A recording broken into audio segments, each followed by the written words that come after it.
Mapagpalang umaga sa ating lahat. Magandang umaga po, Binibini. Maaari na kayong umupo. Salamat po. Maaari ko bang malaman kung sino ang lumiban ngayon sa ating bahay? Si Joel po. Bakit siya absent? May excuse letter po siya. Sino pa? Si Si Jamaica Maya po. Bakit? Pero papalate lang po siya. Sige. Ngayon, bago tayo dumako sa ating talakayan, may ipapagawa muna ako na nahati tayo sa 3 grupo. Ito ay ang Break the Code. Alam niyo ba tong laro na to? Opo. Ang Break the Code ay katumbas ng isang numero ang isang alpabeto. Halimbawa nito, andito ang mga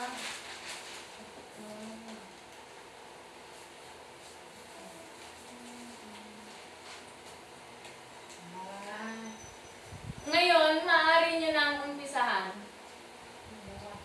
1, 2, 3. Number 1. Epic ko po, ma'am. Mahusay. Number 2.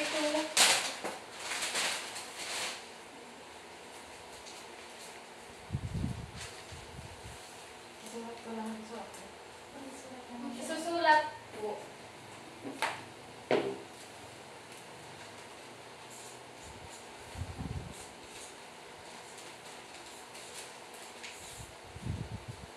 Number 2, Miss Irish.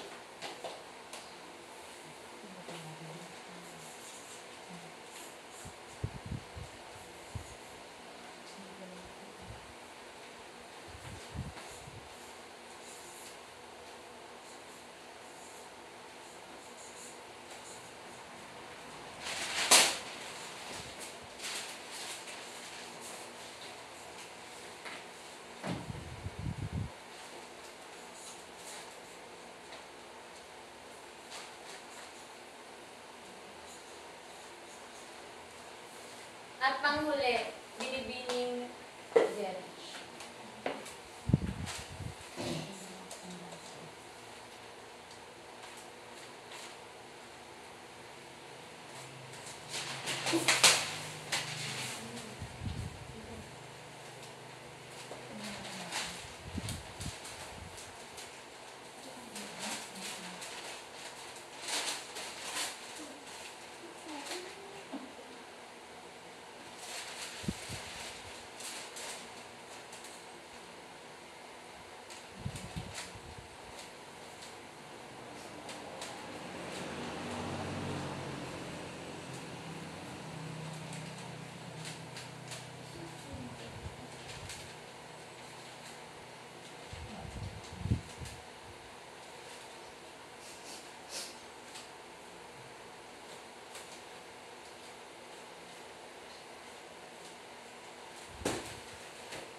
Ayan, napakahusay niyo talaga. O, next naman,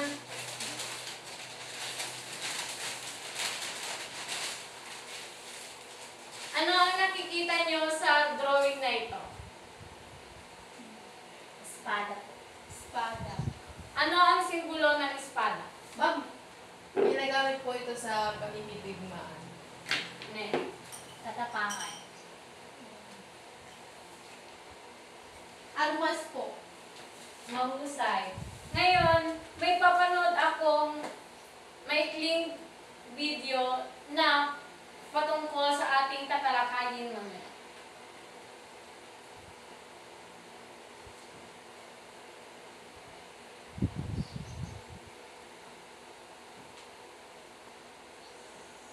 Ingarapatra at Sulaiman, sinatula, Bartolome, Del Valle, Inedi at isinatinig ni Ginoong Cavite.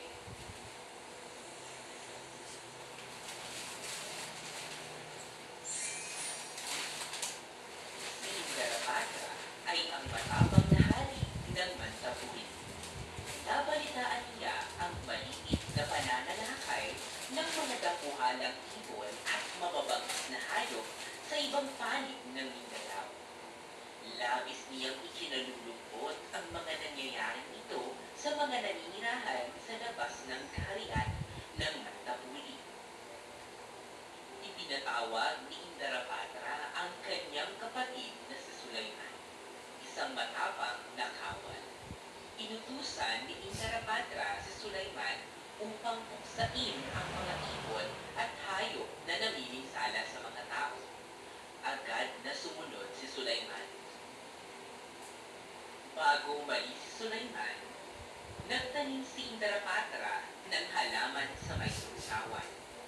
Aniya kay Sulaiman, sa pamamagitan ng halaman na ito ay malalaman ko ang nangyayari sa iyo.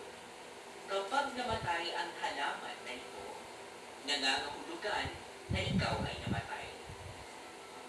Sumakay si Sulaiman sa hamon. Narating niya ang kagilanan. Wala siyang nakitang tao. Walang ano-ano ay nayanig ang lupa. Kaya pala ay dumating ang halimaw na si Kurita. Matagal at madugo ang paglalaban ni Sulaiman at ni Kurita. Sa wakas, napatay rin ni Sulaiman si Kurita sa tulong ng kanyang klip.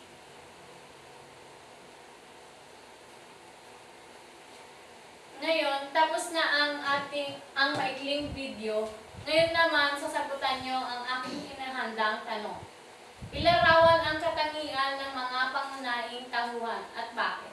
Miss Binibining Jerry.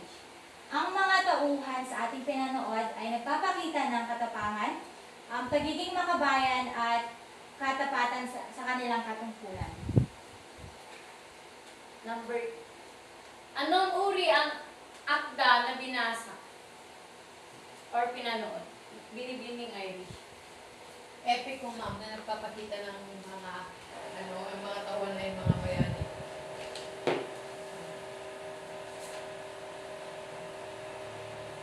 Mayroon bang naging bunga ang kabayanihan sa mga pangunahing tauhan? Binibining Jerry.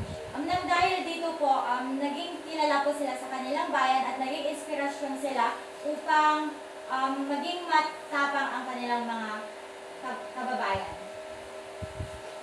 At huling tanong. Ibigay ang pangkalahatang paksang diwa ng epiko at nakakatulong ba ito sa paglaganap ng kulturang Pilipino? Binibining Ara. Ito po ay nakakatulong sa paglaganap ng kulturang Pilipino sa pamamagitan ng pagmamahal at pagmamalasakit sa ating bayan. Mahusay kayo. Ngayon naman, ating tatalakayin kung ano ang inyong pinanood. Ang akdang Indarapatra at Sulaiman, ang mga tauhan ay nagpapakita ng katangian na matapang at tapat sa kanilang mga tungkulin. Ngayon, maaari nyo bang basahin ito? Sa kanilang mga pananalita, ipinapakita nila ang kanilang pagmamalasakit sa kanilang bayan at mga kababayan.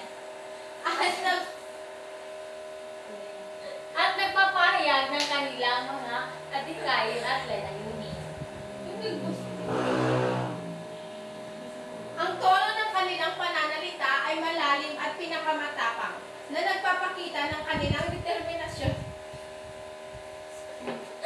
Oy, sorry, agur ka. Ulit diyan. I-crop mo latan. Saan na may crop din? Hindi, yun pa nagbasa na.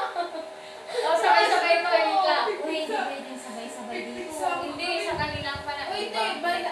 ay, ulit, hindi may Huwag sabay-sabay, ayaw ni mo kang sabay-sabay. Ngayon, dito na. Wait lang. Ang tawag ka latan. Ang tawag Okay, ka. ngayon, maaari mo bang basahin? Uy, i-crop mo Kasi latan. daw parang elementary Ah, pag Jason, ako sa diretso ka lang. Oo. Ngayon, maaari mo bang basahin Binibining Ara? Ang tono ng kanilang pananalita ay malalim at pinakamatapang na nagpapakita ng kanilang determinasyon na ipinagtanggol ang kanilang bayan at karapatan. Ito naman ay sasagutan nyo sa malinis na papel. Gawin nyo lamang ito ng 3 minuto. Kung ikaw ay magiging isang bayani sa Epicong Mindanao, anong kapangyarihan ang iyong nais tanggalin?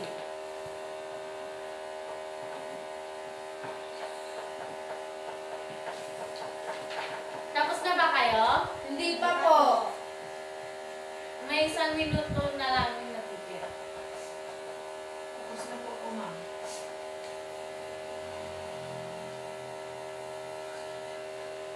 Makipasa.